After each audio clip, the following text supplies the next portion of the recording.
Hello, welcome everyone. आज का हमारा टॉपिक है for class third to fifth, even competitive exam के बेसिस पे भी जाएंगे। तो ये चैप्टर आपके लिए बहुत ज़्यादा इंपॉर्टेंट रहेगा।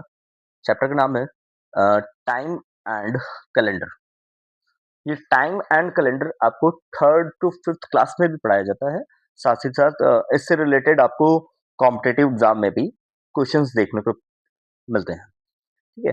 बेसिकली हम इसको एक ग्राफिकल चार्ट के थ्रू हमने आपको समझाने की कोशिश की है कि इजीली वे में छोटे से छोटे बच्चे को भी बहुत इजीली कैसे टाइम और कैलेंडर से रिलेटेड जो प्रॉब्लम्स आती हैं वो आसानी से समझ में आ सके। तो फर्स्ट ऑफ ऑल इसके लिए आपको दो चीजें जानना जरूरी है कि अगर आप राइट हैंड साइड की तरफ अगर जाते हैं तो आपको क्या करना होता है, मल्टीप्लाई करना होता है। ठीक है। और लेफ्ट हैंड साइड की तरफ जाते हैं अगर तो आपको डिवाइड करना होगा। ठीक है। ये दो बेसिक्स कॉन्सेप्ट है जिसको आपको जानना बहुत जरूरी है। ठीक है। अगर अब इस हम टेबल के फॉर्मेट के बेसिस पे अगर हम देखेंगे तो क्या होता है कि सबसे बड़ी जो हमारी यूनिट के बेसिस पे हमने मेजरमेंट किया कि सबसे बड़ी यूनिट क्या होती है और सबसे स्मॉलेस्ट यूनिट क्या होती है according to descending order. Descending order के बेसिस पे भी हम समझ सकते हैं कि इसको कैसे हम रिप्रेजेंट करते हैं। तो आप जानते ही हैं कि सबसे बड़ा क्या होता है हमारा year, then after month, week, day, hour, minute और सेकंड। सेकंड हमारा सबसे स्मॉलेस्ट टाइम के फॉर्मेशंस में भी देख सकते हैं और या कैलेंडर के फॉर्मेशन में। अब ये टाइम के फॉर्मेशंस में रिप्रेजेंट कर दिए जाते हैं, इसको हमें कैलेंडर में शो कर दिया जाता है। जबकि होता क्या है, सब एक दूसरे से रिलेटेड होते हैं बिकॉज ऑफ कि टाइम जो होता है वो कैलेंडर पर ही डिपेंड होता है और जो कैलेंडर हम कैटेगराइज करते हैं वो भी टाइम से ही। ठीक है। ठीक है। तो ये टाइम और कैलेंडर दोनों एक साथ रिलेट होते हैं जिसको ऐसे ऐसे आपको पार्टीशंस प्रोवाइड कर दिया जाता है। आपको इस पोर्शंस को आपको टाइम के फॉर्मेशंस में रिप्रेजेंट करने के लिए बोल दिया जाता है और ये आपके कैलेंडर के चैप्टर में आ जाता है। तो ये दोनों चैप्टर एक ही हैं। ठीक है। अलग अलग बेसिस पे आपको पढ़ाया जाता है। अब देखिए, आपको मैंने बताया ना कि फर्स्ट टॉपिक क्या है कि आपको राइट हैंड साइड जाना है तो यानी कि मल्टीप्लाई करना पड़ेगा। तो आप ईयर से अगर हम मंथ की तरफ जाते हैं, ठीक है, तो आपको क्या करना पड़ेगा, 12 से मल्टीप्लाई। ये जो आपको ऊपर नंबर मेंशन्ड है ये क्या है, मल्टीप्लाई के और डिवाइड के नंबर्स है कि आपको कितने से मल्टीप्लाई या कितने से डिवाइड करना है। ठीक है। अगर आप ईयर से मंथ की तरफ जाते हैं तो आपको 12 से मल्टीप्लाई करना पड़ेगा।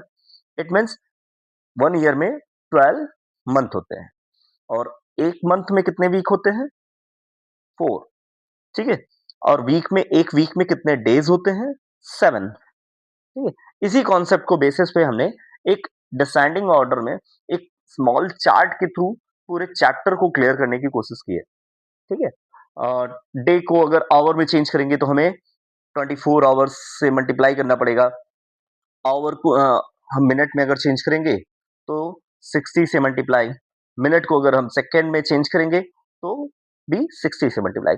अगर आपको आवर से सीधा सेकेंड में चेंज करना हो तो 60 इंटू 60, मतलब 2 बार अगर हम मल्टीप्लाई करेंगे 60 से तो हमारा डायरेक्ट आवर से सेकेंड में कन्वर्ट हो जाएगा। ठीक है। आपको जो छोटी क्लास के बच्चे होते हैं उनमें दो तरीके, एक तो आपको सिंपलेस्ट फॉर्मेशंस में कन्वर्ट करने के लिए क्वेश्चंस प्रोवाइड कर दिए जाते हैं।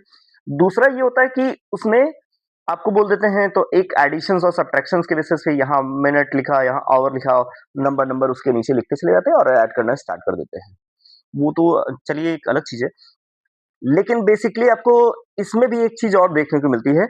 उन क्वेश्चंस में ज्यादातर बच्चों को भी, छोटे बच्चों को प्रॉब्लम होती है जहां पर आवर और मिनट दोनों होता है और उसको बोलते हैं कि मिनट में चेंज कीजिए।